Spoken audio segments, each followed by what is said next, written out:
बिहार की राजनीति और जातीय समीकरण इन दोनों का काफी पुराना नाता है।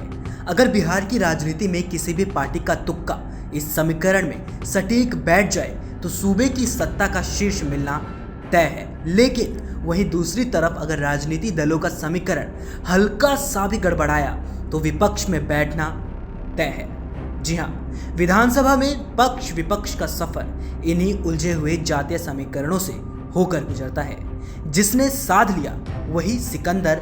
लोकसभा चुनाव में करीब 6 महीने का समय शेष बचा है और बिहार में जातीय समीकरण और जाति पर बवाल शुरू हो गया है। राजपूत और ब्राह्मण नेता आमने सामने आ खड़े हुए हैं। दरअसल सूबे के सत्ताधारी महागठबंधन की सबसे बड़ी पार्टी राष्ट्रीय जनता दल यानी कि आरजेडी के राज्यसभा सांसद डॉक्टर मनोज झा ने संसद में महिला आरक्षण पर चर्चा के दौरान एक कविता पढ़ दी। राष्ट्रीय जनता दल यानी कि आरजेडी के राज्यसभा सांसद डॉक्टर मनोज झा ने संसद में महिला आरक्षण पर चर्चा के दौरान एक कविता सुनाई, जिस कविता के बोल ठाकुर का कुआं से शुरू होता है। बस इसी कविता के बाद बवाल शुरू हो गया। आपको बता दें कि राज्यसभा में महिला आरक्षण बिल पर चर्चा 21 सितंबर को हुई थी, तो वहीं बिल उसी दिन पास भी हो गया था। लेकिन हफ्ते भर के भीतर ही मनोज झा के भाषण को लेकर हंगामा मचना शुरू हो गया था। मनोज झा के खिलाफ उनकी ही पार्टी के विधायक चेतन आनंद ने मोर्चा खोल दिया है। चेतन आनंद ने मनोज झा पर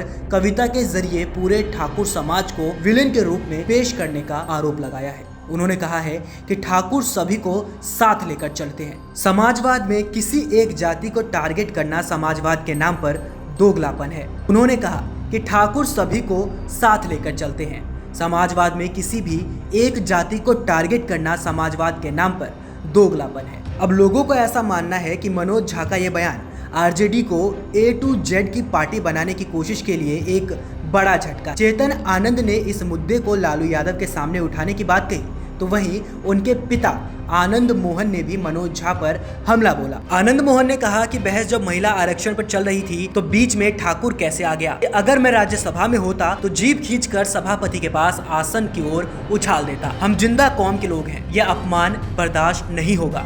ठाकुर का कुआं को लेकर आरजेडी के विधायक चेतन आनंद और उनके पिता आनंद मोहन ने सांसद मनोज झा पर एक समाज के अपमान का आरोप लगाया। मनोज झा के संसद में दिए भाषण को हफ्ते भर हो चुका है और ठाकुर अस्मिता की बात अब उठाई जा रही है। ऐसे में सवाल उठ रहे हैं कि क्या सियासी नफा नुकसान का गुणा भाग करने के बाद सोच समझकर इसे विवाद की शक्ल दी जा रही है। सवाल ये भी उठ रहे हैं कि अगर मनोज झा ने संसद में कविता सुनाकर ठाकुर समाज को टारगेट किया, अपमान किया, तो चेतन आनंद को ये हफ्ते भर बाद क्यों याद आया। लोकसभा चुनाव में अब 1 साल से भी कम समय बचा है, इसलिए सवाल और गहरे हो गए हैं। कोई इसे आनंद मोहन की जेल से बाहर आने के बाद क्षत्रिय अस्मिता के सहारे खुद को सियासत में फिर से स्थापित करने की रणनीति बता रहा है, तो कोई ओबीसी की गोलबंदी के लिए आरजेडी का दांव। आरजेडी मनोज झा के पक्ष में खुलकर सामने आ गई है। आरजेडी ने मनोज झा के भाषण को दमदार, शानदार और जानदार बताते हुए वीडियो का लिंक भी शेयर किया है। बिहार की सियासत जातियों के मकड़ जाल में उलझी रही है।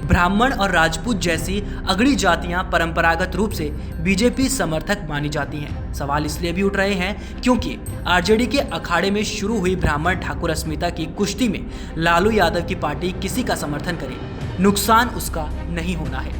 अब बिहार में जब सारी राजनीति जाति को देखकर ही तय किया जाता है तो जाहिर सी बात है कि वहां की जनता भी इसके लिए तैयार है और वो अपने पार्टी को इस चीज को करने के लिए इजाजत देती है। तभी वहां के राजनीति दल ज्यादा जोर ठाकुर ब्राह्मण यादव पर देते हैं। तमाम खबरों के लिए ओ न्यूज बिहार के साथ जुड़े रहिए और अगर आप हमारे चैनल पर नए हैं तो चैनल को जरूर सब्सक्राइब कर दीजिए। मिलते हैं आपसे एक अलग खबर में, तब तक के लिए नमस्कार।